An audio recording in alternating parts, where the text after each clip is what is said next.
Prise 1. Bienvenue à La Quête, le podcast scientifique et ludique guidé par la perpétuelle recherche de performance sportive. On est content de partager ça avec vous. Merci d'être là. OK, Frankie, Yep. Coach Frank, encore une fois.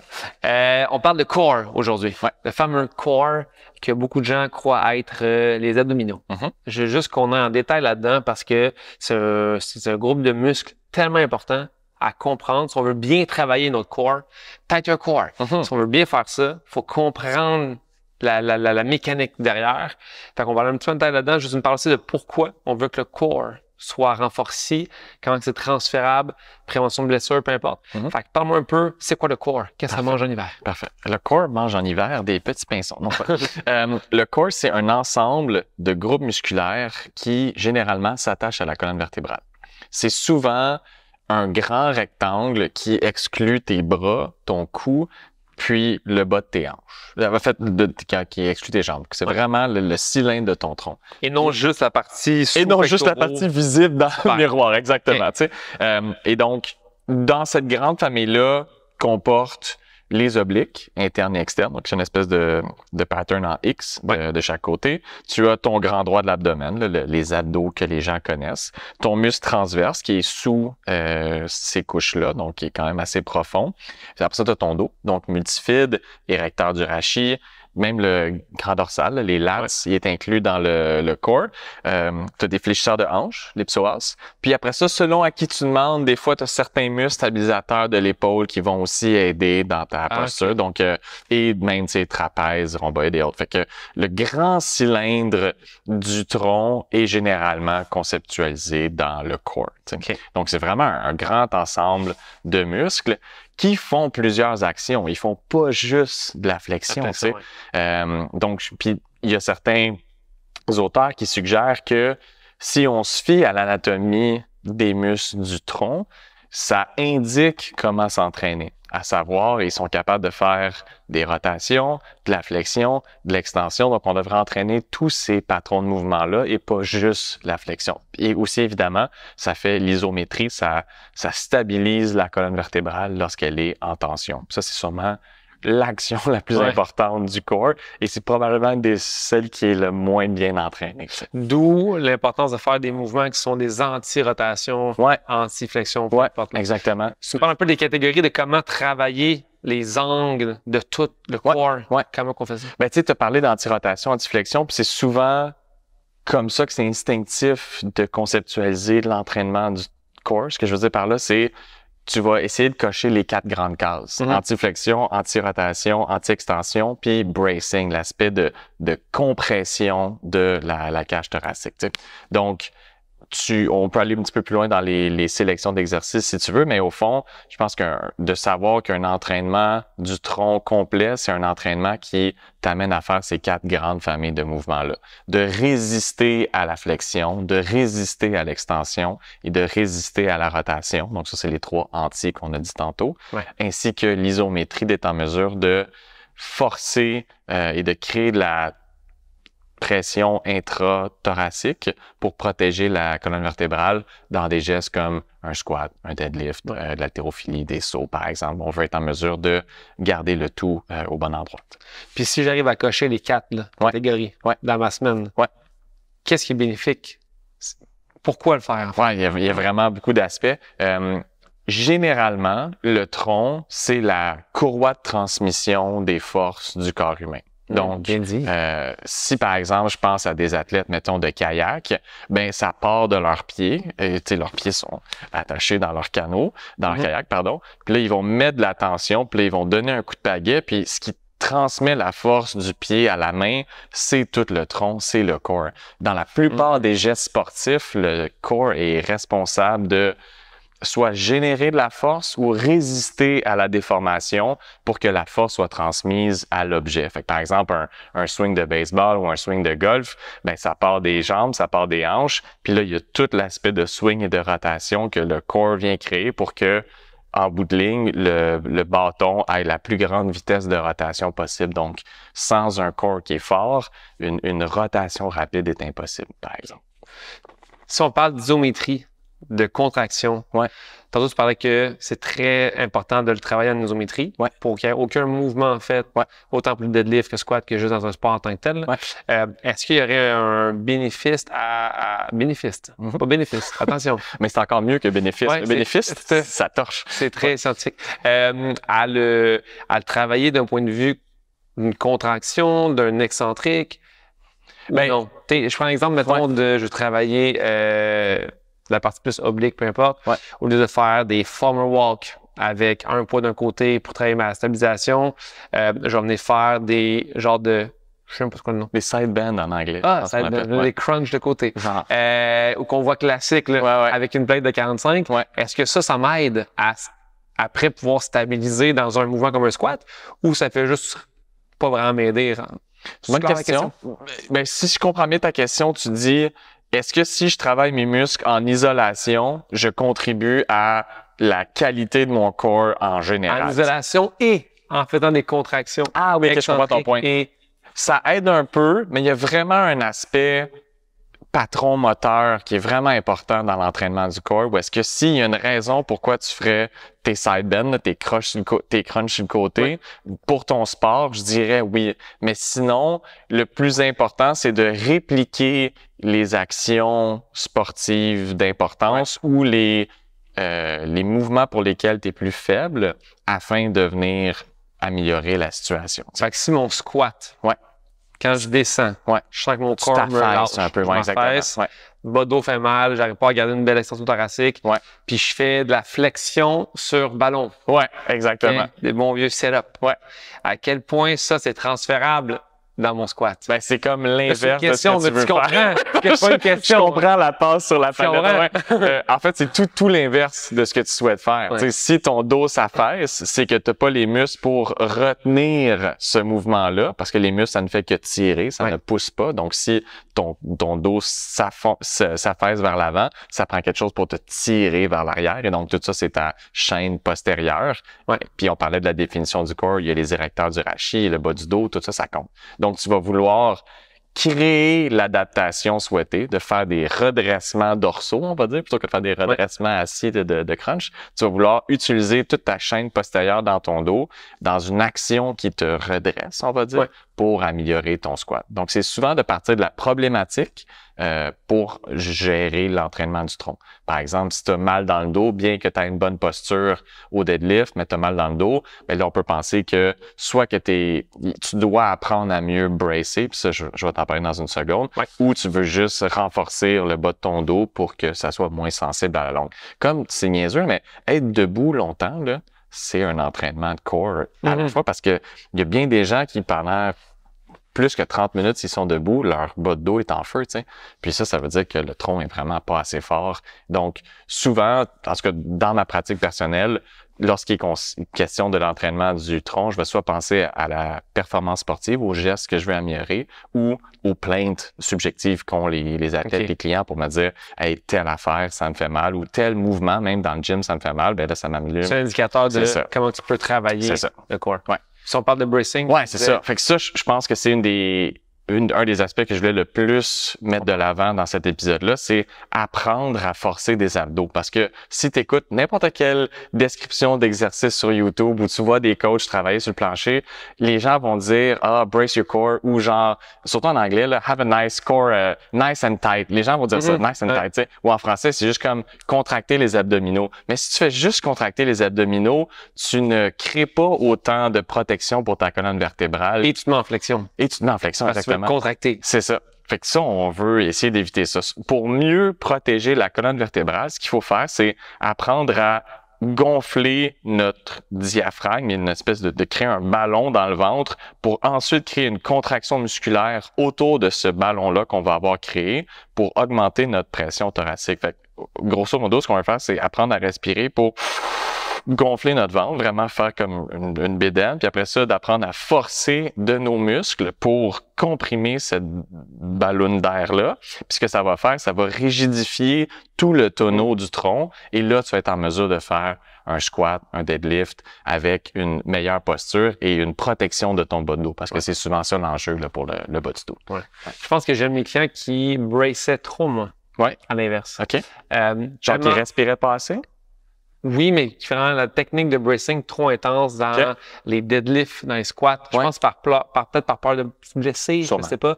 Mais tu sais, si mettons je fais un deadlift, un squat, qui est pas une charge vraiment extrême, qui nécessite un brace. Ouais. Tu sais, si je fais un 12 répétitions de squat, je m'attends pas à ce que mon camp fasse. Non, c'est ça, c'est pas la contraction. Mais un 3RM, peu importe, là, j'ai dans un brace. Autre cue qu'on peut donner à quelqu'un pour faire un squat, un deadlift, mais qui est pas super lourd. Ouais. Le ballon. Ouais, ben en fait, je vais juste prendre la balle au bon puis je vais dire que la charge que tu affrontes est proportionnelle au niveau de bracing que tu veux avoir. Une charge légère, on s'attend à pas beaucoup de bracing, puis une immense charge, bien là, on veut un immense bracing. Fait que pour ta question, c'est moi, ce que je donne comme image, puis souvent, je le fais aux gens avant de leur en parler. Mettons, ils sont debout, puis là, je m'enligne pour leur donner un coup de poing dans le ventre. Ils ont comme une réaction instinctive, puis là, je me dis, ce que tu viens de faire là, c'est ce que je veux que tu fasses. Tu te protèges comme si tu allais te faire puncher dans le ventre, puis ça, instinctivement, les gens comprennent comment bracer un minimum. Tu fais pas à faire... Non, c'est ça. C'est juste, c'est instantané. Tu sais, la personne n'est pas prête à se faire puncher, fait qu'elle a pas pris de grand respect, mais elle voit que c'est possible quand même de contracter la région puis de protéger la colonne vertébrale sans grande respiration. T'sais. On parle de protéger, on parle de blessures et tout. Moi, en ce moment, mes clients deadlift beaucoup. Ouais. Squat beaucoup. Ouais. C'est en pratique personnelle, je fais ça. Ouais. Et là, en ce moment, mes clients commencent à apprécier. Donc, ils vont sur Instagram, on regarde des gens deadlifter. Et ils regardent évidemment des gens qui deadliftent 1000 kilos. Genre, ce qui me rend comme coach très faible, en fait, quand on fait la comparaison. Toi, Mike, quand tu deadlifts, pas ça. Moins que ton vidéo. Vraiment moins. Prends cette vidéo-là divisé par 4. Mais ça veut dire que... et dans ces moments-là, le corps des personnes qui font un 1RM, 2RM vraiment lourd, évidemment que c'est pas super droit comme ça pourrait l'être. Il y a une flexion du tronc, ça bouge par en avant, et là, ça lève la charge. Avec le dos un petit peu rond. Puis là, moi, je suis là dans mes cues. Attention! C'est vraiment important. Ah ouais, courbe naturelle, activité lasse, juste sur droit. Mais là, les gens peuvent voir ça, puis ils disaient comme, ça veut dire que je pourrais lever plus si je fais une flexion? Moi, je suis comme, attention, c'est pas dangereux, mais ça peut être quand même dangereux. Fait que là, est-ce que c'est dangereux ou non d'avoir une flexion du tronc lors d'un mouvement, lors d'un squat, lors d'un deadlift ou non? Les mouvements ne sont pas égaux. Ce que je veux dire par là, c'est si tu as une charge sur la colonne vertébrale, mettons une charge axiale, qu'on appelle là, une barre de squat sur les épaules, par exemple, là, c'est vraiment important d'avoir une bonne position. Si tu lèves une barre de deadlift du sol, je vais dire ça puis ça va être enregistré, mais c'est un peu moins important. Ça reste important, tu sais. Mais tu peux t'en permettre un petit peu plus parce qu'il y a plusieurs raisons qui font que il y a une certaine forme de tension tissulaire dans ton bas de dos quand tu t'arrondis un peu, puis ça aide à générer de la force, malheureusement, là, parce que tu t'accotes dans tes structures passives. Là. Bref. Puis une autre chose que je voulais ajouter, c'est ça va toujours être le maillon le plus faible qui va lâcher en premier. Fait que quand tu mets des charges très élevées, ça te permet d'identifier tes maillons faibles. Comme par exemple, si tu mets un squat extrêmement lourd, puis tu vois que les genoux ils rentrent vers l'intérieur au moment de faire la transition entre la descente et la remontée. Ben là, tu te dis que tes abducteurs de tes hanches sont peut-être un petit peu plus faibles. Ou à l'inverse, si au moment que tu te mets à remonter ou ton dos s'affaisse vers l'avant, là tu sais, c'est peut-être tes érecteurs du rachis. Fait que il y a un bénéfice à aller très lourd pour identifier les zones de travail futures, mais il y a évidemment un aspect de sécurité à garder en tête là, quand c'est le temps de lever très lourd. Là. Bon point. Je pense que j'avais vu une vidéo de notre ami Squat University. Oui. C'est pas notre ami, mais j'aimerais qu'il soit. Puis il était en rencontre avec un genre de professionnel de la colonne vertébrale aux États-Unis, puis il expliquait que s'il y a une certaine flexion qui se crée lors du départ, mais que la flexion reste la même dans le mouvement. C'est un très bon point, ça. Là, c'est pas si grave. C'est moins pire. Mais s'il y a mouvement thoracique ou lombaire à travers le lift, là, le danger peut être vu qu'il y a une instabilité pendant. Oui, exactement. Ça, c'est un très bon point et ça m'amène vers un autre aspect, c'est la flexion répétée de la colonne vertébrale. Mettons, je te donne l'analogie d'une carte de crédit. que tu as dans tes mains, entre tes 2 pouces, puis tu essaies de la plier plein de fois. T'applies. Ben, va comme apparaître une espèce de suture blanche, right? Il y a comme un pli blanc qui va apparaître, puis à un moment donné, tu vas être en mesure de la casser en 2. Ouais. Semble-t-il. Tu veux dire que si je fais plein de crunch, je peux péter en 2? C'est ça. Ben, non, pas aussi pire, mais il y a des auteurs qui suggèrent que des flexions répétées de la colonne vertébrale est un mécanisme de blessure ou est une mauvaise pratique d'entraînement, étant donné le fait que anatomiquement, elle est pas faite pour constamment faire des crunchs. Elle est bien plus utilisée pour faire des rotations puis pour soutenir des charges. Donc, on veut avoir des méthodologies d'entraînement qui sont sécuritaires et efficaces sans mettre les structures vraiment cruciales de ton corps, comme la colonne vertébrale, à risque. Fait que, de plus en plus, on se tient loin des flexions de colonne vertébrale répétées, disons. OK. Si on parle d'esthétique. Ouais. 2 questions. Oui. Première question, c'est est-ce que, en fait, si j'ai des abdominaux massifs, on les voit. Oui. Je suis à la plage. Oui. Allô. Je suis content. Est-ce que ça veut forcément dire que mon corps abdominal est fort ou non? Ben, je dirais que tu as un pourcentage de gras suffisamment faible pour avoir une définition musculaire. Super. De 1. Et de 2, tu as un droit de l'abdomen qui est suffisamment hypertrophié pour être visible. Mais je pense pas qu'on peut faire une inférence ou une appréciation de ta force par rapport à ce qui est visible. Puis une des raisons pour laquelle je dis ça, c'est que les gens qui ont les troncs les plus forts, les haltérophiles, les powerlifters, les gens qui font de la dynamophilie, chercher à soulever des charges les plus lourdes possibles, leurs abdos sont rarement visibles. En tout cas, quand les catégories de poids sont assez grandes, mais ils sont extrêmement forts. Ouais. Puis, donc ça fait que c'est vraiment une composante. À tort, on identifie le look abdominal sur la performance sportive, mais c'est vraiment 2 distinctions. C'est juste, est-ce que ton pourcentage de gras est suffisamment faible pour que tu aies une définition musculaire appréciable? Mais on peut pas parler de... On peut présumer que si tes abdos sont visibles, tu as une éthique d'entraînement, puis un régime qui te permet que ça soit visible, mais c'est à peu près tout ce qu'on peut présumer de toi, disons. Puis l'autre question, c'est, tu as un peu répondu à ça, mais si je veux quand même améliorer mon esthétique du corps, mais je veux quand même pouvoir appliquer ces bénéfices-là dans mes lifts, dans mon sport, y a-t-il une technique hybride que je peux apporter? C'est pour un de mes chums. Je demande pour un ami, là, tu sais. Écoute, il y a plusieurs concepts sous-jacents à ta question, tu sais. L'esthétisme, les standards de beauté, tu sais, fait que ça, c'est quand même un terrain un peu glissant, mais je vais juste dire que d'un point de vue informatif seulement, là, pour la science, si tu veux voir tes abdos, il y a des méthodes de, tu sais, de restriction calorique, puis de perte de poids ou de juste déshydratation qui vont te permettre d'une manière transitoire de les voir un petit peu plus. Mais si tu veux au quotidien voir tes abdos, il faut juste que tu aies un pourcentage de gras assez faible. Mais ça veut pas dire que c'est santé, ça veut pas dire que c'est durable, ça veut pas dire que tu vas être en santé si tu vois tes abdos. Il y a vraiment beaucoup de lumière jaune là, sur notre dashboard par rapport à vouloir voir ses abdos. Mais c'est une composante qui est quand même indissociable de l'entraînement du tronc, l'aspect du look. Puis, je pense que le pourcentage de gras est super important. Il y a trop de gens qui pensent qu'il faut qu'ils fassent plus de flexion pour avoir des abdos pendant que les abdos sont comme cachés derrière le rideau. Exactement. Faut que les rideaux réduisent. Exact, c'est ça. Si c'est ça qui est important, si c'est l'aspect esthétique, ben il y a évidemment des interventions nutritionnelles qui sont plus importantes que des interventions d'entraînement. Okay. Fais le tour de mes questions par rapport au corps. Y a-t-il quelque chose que tu voulais nous partager, ajouter? Je pense que la seule chose que je veux dire, c'est on en a parlé un peu avec les standards de beauté et tout, là, puis c'est un concept qui est un peu en transition en moi, tu sais. Je pense que de comprendre qu'on fait des abdos pour la performance sportive ou pour gérer des risques de blessure, j'essaie de mettre ça plus haut dans la liste de priorités dans la tête de mes athlètes, mes clients, que l'aspect esthétique, tu sais, parce que il y a plusieurs, tu sais, comme je disais, feux jaunes, là, tu sais, petits signaux d'alerte à trop vouloir voir ses abdos, des comportements compensatoires, une relation trouble avec les aliments, de juste voir des calories partout. Tu sais, c'est une pente qui peut être vraiment glissante. Puis, c'est montré aussi que pour la performance sportive, un certain pourcentage de gras, qui est pas le minimal, là, tu sais, qui est juste sain, amène des meilleures performances que d'être constamment en restriction calorique. Fait que je voulais juste mettre